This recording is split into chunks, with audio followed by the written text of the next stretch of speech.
मेरा बिजनेस नहीं है। मेरे पास एक बिजनेस ऐसा है कि डेली करोड़ों रुपए कमा सकता हूँ मैं। कौन सा खेसारी लाल नाचने वाला? This is business. मजा आया, और मैं ये जो मजा है हिंदुस्तान के हर व्यक्ति को देना चाहता हूँ।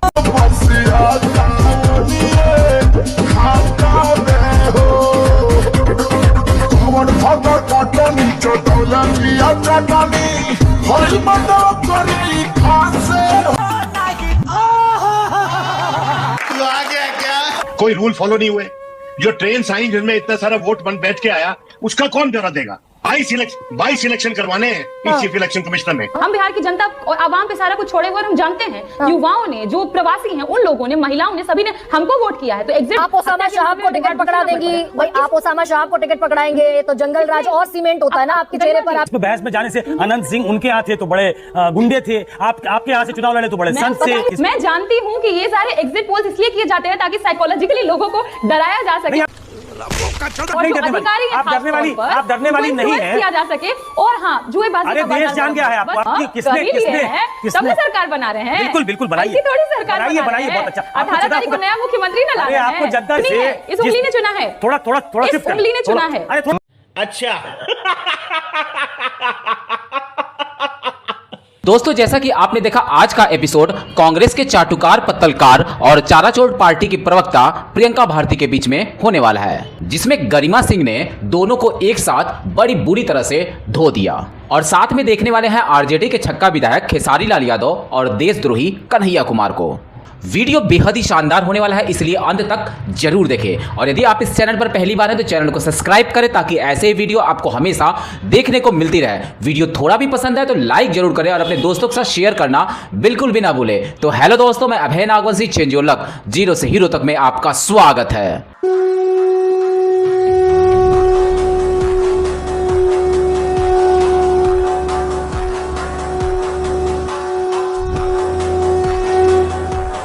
कह रहा हूं कि क्योंकि मैं दिल्ली में बैठा हूं और मैं इसको नेशनल पर्सपेक्टिव में इस इलेक्शन को देखता हूं, इसके नतीजे पता नहीं क्या आएंगे, लेकिन अभी तक का जो रुझान आप बता रही हैं और एक्सिस माई इंडिया के बेसिस पर ये एनालिसिस हो सकता है, तो बिहार में रिटर्न ऑफ द नेटिव है। Return of the narrative, return of the native. Nitish Kumar कायम है, तेजस्वी यादव कायम है, बीजेपी कायम नहीं है। खाओ मां कसम।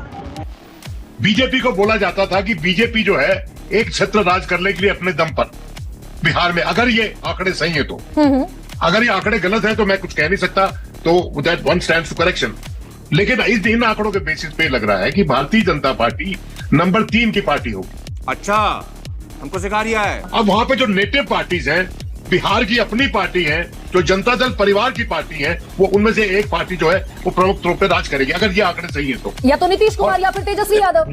तो कमंडल राज करेगा वहां पर, और जो मंडल जो है मंडल राज करेगा, मंडल राज कमंडल जो है वहां भी मारा कि अगर ये इलेक्शन महागठबंधन हार जाता है और उसकी सेल्फ रिस्पेक्टिंग, मतलब उसकी ऐसी हार है जो कि हार नहीं होती, मतलब मजबूती वाली हार होगी, तो एक बात बताना चाहता हूं कि इस तरह से इलेक्शन लड़ा गया, जिस लेवल प्ले फील्ड पे नहीं लड़ा गया इलेक्शन, कोई रूल फॉलो नहीं हुए, जो ट्रेन आई जिनमें इतना सारा वोट बन बैठ के आया, उसका कौन ब्यौरा देगा?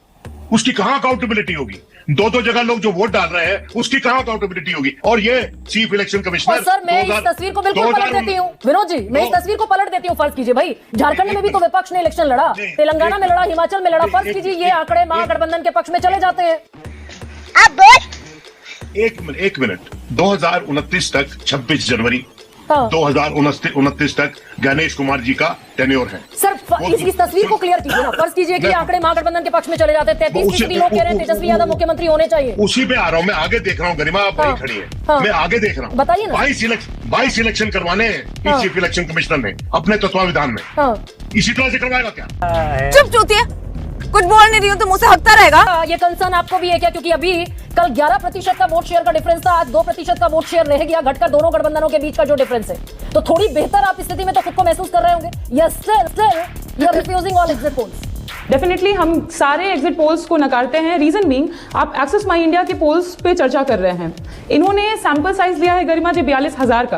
अगर 42,000 को अब 243 विधानसभा सीट है, डिवाइड कर लीजिए, 173 लोगों का आंकड़ा पहुंचता है, जबकि इसी चुनाव में 75 लाख ज्यादा मतदान हुए हैं। अब उनको भी डिवाइड कीजिए तो लगभग 29,630 लोगों ने ज्यादा वोट किया है हर विधानसभा में। कम से कम 300 तो सैंपल साइज कर ही सकते थे। लेकिन क्या ये वही एक्सेस माई इंडिया वाले लोग नहीं है जिन्होंने बंगाल चुनाव में 160 सीटें एनडीए को दिखाई थी और जीत बता रहे थे? क्या वो वही एक्सेस माई इंडिया नहीं है जिन्होंने 370 सीट दिखाया था और बीजेपी को इतना हाई मार्जिन पे, मतलब जो 400 वाला स्लोगन था 400 पार, वो दिखाया था? पर इंटरेस्टिंग जानती है क्या है गरिमा जी, अगर आप डिटेलिंग पर जाइए, बिहार में 58% युवा है। इन्होंने मात्र क्या किया, 7% बेरोजगारों का सैंपल लिया, सैंपल साइज बता रही हूं, एक्चुअल नहीं लिया, और 5% विद्यार्थियों का लिया। पता लगा लिया, सब कुछ पता लगा लिया, मैंने अपने दिमाग का इस्तेमाल करके सब कुछ पता लगा लिया। कह रही हूं एग्जिट पोल छोड़ दीजिए, मैं आपसे इलेक्शन कमीशन ऑफ इंडिया के आंकड़ों पर सवाल पूछ रही हूं। हाँ, छोड़ दीजिए एग्जिट पोल। आप नहीं मान रही ना, ये जो एज दिखा रहे हैं 33% लोग तेजस्वी को, इसको खारिज करते हैं। हाँ, नहीं 33% लोग तेजस्वी को जीत में मान रहा है, ये भी खारिज है ना। 33% लोग, सब कुछ हम सीधे जानते हैं। हाँ, हम देखिए, हम क्या रहे ना, हम ना खुशफहमी में रहेंगे ना गलतफहमी में रहेंगे। हम बिहार की जनता और आवाम पे सारा कुछ छोड़े हुए हम जानते हैं। युवाओं ने, जो प्रवासी हैं, उन लोगों ने, महिलाओं ने, सभी ने हमको वोट किया है। तो एग्जिट पोल का भी एग्जिट हो जाएगा। मतलब आप ये कह रही हैं कि 9% महिलाएं जो, एक सेकंड रुकिए ना, मेरे पास डेटा है दरअसल कि 37% महिलाओं ने वोट किया था एनडीए को। एक सेकंड रुकिए जरा, ये वोटिंग का जो डेटा है कि जितनी महिला वोटर निकली थी एनडीए के लिए, उतनी ही महिला वोटर तकरीबन निकली थी महागठबंधन के लिए। अब ऐसे में जो 9% महिलाएं एक्स्ट्रा निकली हैं, आप ये कह रही हैं सारा आपके खाते में गया है? गजब बेइज्जती है। मैं किस लिए कह रही हूँ बताऊं आपको? बताइए। जो प्रवासी यहाँ पर आए हैं वो हमारे महागठबंधन के लिए ही वोट करने के लिए आए हैं। उन घर की महिलाओं ने भी यही ठाना है कि हमारे पति अब बाहर ना जाएं, यही काम करें। तो जो आंकड़ा बढ़ा है ये उन महिलाओं का आंकड़ा है। मैं जा रही थी ना ग्राउंड पे गरिमा जी, जंगल राज की भी तो याद आती है ना फिर उन महिलाओं को। क्या जंगल राज की भी तो याद दिलाई गई उन महिलाओं को, प्रियंका? भाई पुरुष वर्ग में इस बात का इम्पैक्ट नहीं है, लेकिन महिलाओं में इम्पैक्ट है जंगल राज का।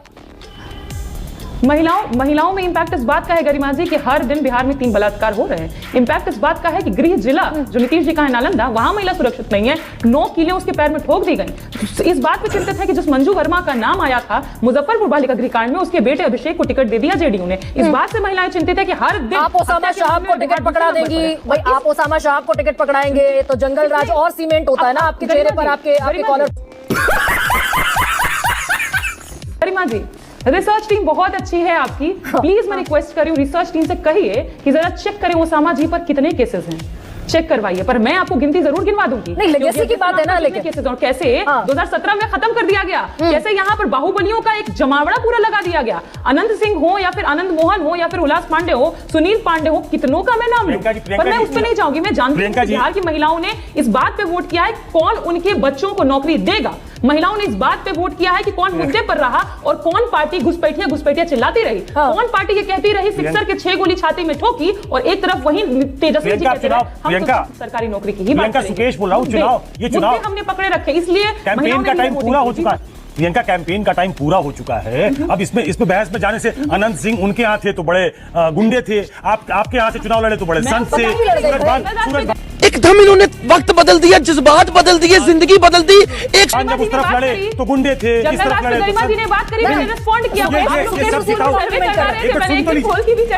सुन तो लीजिए ना, ये तो कन्वीनियंस है। अपने यहाँ से लड़े तो ठीक है। अब ललित यादव कौन है, रीतलाल यादव कौन है, ये हर पार्टी में है। आप लोग जिताऊ लोगों को टिकट देती हैं। ये बड़ी अच्छी बात कही आप। हाँ, उसामा पे केस नहीं होगा, छोड़ देता हूँ अभी रिसर्च करके नहीं, अभी रिसर्च करके। अब ये बताइए ना, सुनिए ना प्रियंका जी, अब चुनाव हो चुके। एग्जिट पोल इसी एग्जिट पोल जिसके बारे में आप कह रही हैं कि इनकी क्रेडिबिलिटी नहीं है। 2015 में इसी एक्सिस माई इंडिया ने वो चैनल पे नहीं चल पाया था, लेकिन सबको मालूम है दूसरे चैनल पे चला कि एकमात्र विश्वसनीय पोल उन्हीं का था जिसने महागठबंधन को, उस वक्त के महागठबंधन को जीतते हुए दिखाया था। ये एक विधा है जो गलत हो सकती है। जो नहीं, उस समय उन्होंने ठीक दिखाया था। 2015 में ठीक दिखाया था, 2015 में ठीक दिखाया था। मैं इसकी बात वो छोड़ दीजिए। अब बारी उसकी नहीं है। प्रदीप गुप्ता जी पिछले साल ही रोए थे ना, अब इसमें तो इसमें तो बहुत ये बहस हो कहते हुए सकती है। गड़बड़ी हो गई। मैं जानती हूँ कि ये सारे एग्जिट पोल्स इसलिए किए जाते हैं ताकि साइकोलॉजिकली लोगों को डराया जा सके, नहीं, आप और नहीं जो डरने वाली। अधिकारी हैं आप डरने वाली- खास तौर पर, आप डरने वाली उनको नहीं influence है। किया जा सके। और हाँ, जुएबाजी अरे का बाजार देश जान क्या है आपको? बस। बड़े खतरनाक लोग हैं। डरने आपकी पार्टी भी डरने वाली नहीं है, आप भी डरने वाली नहीं है। बड़ी अच्छी बात है, मुकाबला करिए। लेकिन ये जो आप कह रही हैं कि तब तो सरकार बना रहे हैं। बिल्कुल बिल्कुल बनाइए, ऐसी थोड़ी सरकार बनाइए बहुत अच्छा। 18 तारीख को नया मुख्यमंत्री न ला रहे हैं। आपको जनता ने चुना युवा होगा, मुख्यमंत्री आपको जनता ने चुना होगा तो बन जाएगी। लेकिन जिस तरीके से इस उंगली ने चुना है, थोड़ा इस शिफ्ट कर उंगली ने चुना है। अरे थोड़ा शिफ्ट कर ले। बिहार की हर आवाम ने चुना है। Thanks, love you.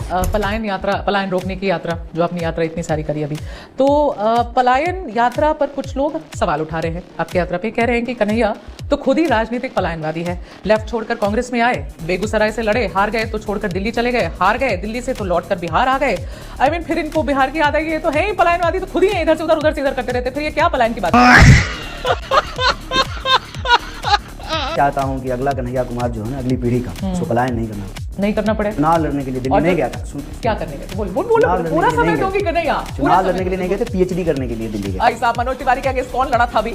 आप फिर बाद में आ गए। दिल्ली हम मनोज तिवारी के खिलाफ चुनाव लड़ने नहीं गए थे। दिल्ली तो हम पहुंचे जेएनयू में पढ़ने के लिए ना। दिल्ली या कोई भी राज्य बिहार का लोग क्यों जा रहा है? या तो पढ़ने के लिए जा रहा है, आपके कॉलेज की टाइम की बात थोड़ी कर रही थी मैं। पलायनवादी आपको, मैं राजनीतिक पलायनवादी का सवाल वो पूछ रही थी आपसे कि लोग कह रहे हैं कि राजनीतिक पलायनवादी है। आप गए दिल्ली पढ़ने के लिए कन्हैया, लड़े ना भी मनोज तिवारी के अगेंस्ट। तो हम एक पार्टी के मेंबर हैं, जैसे आप पत्रकार हैं, तो आपको हम क्या आप दिल्ली से पलायन करके पटना आ गए? What happened? दिल्ली आपको भेजने की जरूरत क्यों पड़ी? कन्हैया चेहरा है बिहार से, तो क्यों कन्हैया नहीं लड़े यहाँ से? फिर तो हम अपने गांव से चेहरा हैं, फिर तो मुझे मुखिया का चुनाव अरे भाई साहब, बिहार से हो ना, नेता तो बने ना। ठीक है, तो हम कह रहे हैं मुखिया का चुनाव लड़ना। सच बताओ ना, क्या हुआ था? सच बता रहे हैं। जनरल इलेक्शन है, 545 सीट है, लोकसभा का चुनाव है, तो कहीं से कोई लड़ सकता है। कहीं से भी लड़ा दे, जहां वो कुछ बेस भी नहीं था, कन्हैया का खड़ा कर दिया कन्हैया को हारने के लिए। तो मोदी बनारस में पैदा हुए हैं, तो भाई साहब जीत तो गए ना, आप तो हार गए ना। बड़े खतरनाक लोग हैं।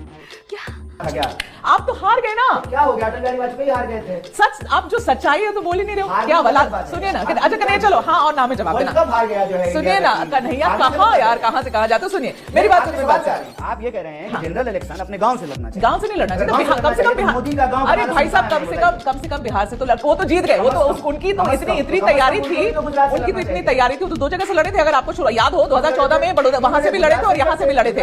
बट सुनिए ना कन्हैया, सुनिए मुझे बताइए कि मैं गलत हूँ या सही? मुखिया का चुनाव दिल्ली। अरे कन्हैया सुनिए, मैं गलत हूँ या मैं सही हूँ? आप बताओ। करते हैं जनरल इलेक्शन है, 545 सीट है। कोई आपको पता है पटना से आए के गुजराल जो है चुनाव लड़े थे, प्रधानमंत्री बने थे। मुझे एक बात, जॉर्ज फर्नांडिस कहां पैदा हुए थे? सुनिए, मैं आपको राजनीति का इतिहास बता रहा हूं। शरद यादव जो है वो बिहार से तो नहीं, बिहार से राजनीति। सुनिए ना कन्हैया, आपको सी बात है, आपको मसाला लेके कुछ भी बोलिएगा। आपको क्या लगता है हमको राजनीति का इतिहास याद नहीं? क्योंकि मैं चूतिया हूँ, मेरा दिमाग चूतिया है। आपको जो पढ़े लिखे आदमी है, मैं तो एलके आडवाणी गुजरात में पैदा हुए थे। एलके आडवाणी गुजरात में पैदा हुए थे। अटल बिहारी वाजपेयी लखनऊ में पैदा हुए थे। स्मृति ईरानी दिल्ली में पैदा हुई थी। सुनिए, हार गए ना, बाकी लोग जीत गए थे। अच्छा मेरी बात सुनिए। हारने में क्या बुराई है? कौन चुनाव में हारा हमको बताइए? सवाल तो पूछने तो मजा तो आपको भी आ रहा है। ठीक है, सवाल तो पूछने दो। मजा लेने के लिए नहीं, आप जो झूठ बोल रहे हैं उसको करेक्ट करने के लिए बोल रही हूँ। मैं झूठ क्या बोल रही हूँ? मैं बोलूँ क्यों गए, मैं पूछी क्यों गए? ठीक है, पढ़ने के लिए गए दिल्ली भाई, क्या बुराई है? जेएनयू आओ तो यहीं पढ़ते, इसमें क्या गलत बोल रहे हैं? सवाल सुन लोगे पहले। मेरा सवाल ये है कि क्या ये सच है कि लालू प्रसाद ने ये कंडीशन रख दी थी कि कन्हैया कुमार बिहार से नहीं लड़ेगा क्योंकि आप डायरेक्टली तेजस्वी के कंटेंशन कॉम्पिटिशन में आ जाते? इस पे आपके पास क्या प्रमाण है? इसीलिए तो पूछ रहे हैं। कोई आधारिक बयान है क्या? हमारी पार्टी ने कहा है क्या? आरजेडी ने कहा है क्या? ये गलत है? आपसे पूछ। मुझे इससे मतलब ही नहीं है। खाना में तो बोलोगे नहीं, पार्टी का कार्यकर्ता हूँ। हमारे यहाँ ऐसा ही होता है। पार्टी ने मुझे कहा तुमको दिल्ली से चुनाव लड़ना है, मैं दिल्ली से चुनाव लड़ा। पता है कुछ लोग क्या कहते हैं कन्हैया, कितने अच्छे वक्ता है कन्हैया, गलत पार्टी में आके फंस गए। क्यों कहते हैं? बहुत सारे नेताओं को कहा क्यों कहते हैं लोग? अगर मैं सही हूँ तो मेरे फैसले सही हैं और मेरा फैसला है कि मैं कांग्रेस पार्टी के साथ हूँ, मैं राहुल गांधी के साथ हूँ। या तो मैं गलत हूँ तभी मेरा फैसला भी गलत है, अगर मैं सही हूँ तो मेरा फैसला। अच्छा कन्हैया, क्या कहना क्या चाह रहे हैं भाई आप? कितनी सीटों पे लड़ना चाहती है कांग्रेस इस बार? यहाँ फिर चुनाव पे आ गए तो किस पे आओ? आप ये पूछिए बचे हुए जिलों में जो है कब यात्रा करेंगे? यात्रा इसी फॉर्म में होगा, वो भी बताओ, कब करो, कब करेंगे? जब चुनाव, देखो चुनाव का बात आएगा तब चुनाव। मैं जब चुनाव बोलूं तो मैं गलत, कन्हैया चुनाव बोले तो कन्हैया सही। चुनाव की बात ही नहीं है, बात है अभी यात्रा की। चुनाव जब आएगा फंस जाते हो खुद ही तब कन्हैया। चुनाव पे जो है बात की। अच्छा बोलो कितने सीट पे लड़ना है? मैं नहीं बताऊंगा। खत्म। Bye bye, tata, goodbye, गया। दोस्तों तो कैसी लगी आज की वीडियो और आप इस चैनल पर कहां से जुड़े हैं हमें कमेंट बॉक्स में रिप्लाई करना बिल्कुल भी ना भूलें और जाते जाते वीडियो को लाइक शेयर और चैनल को सब्सक्राइब अवश्य करें ताकि ऐसे वीडियो आपको हमेशा देखने को मिलती रहे। तो मिलते हैं आने वाले नए वीडियो के साथ, तब तक के लिए जय हिंद, जय भारत, वंदे मातरम।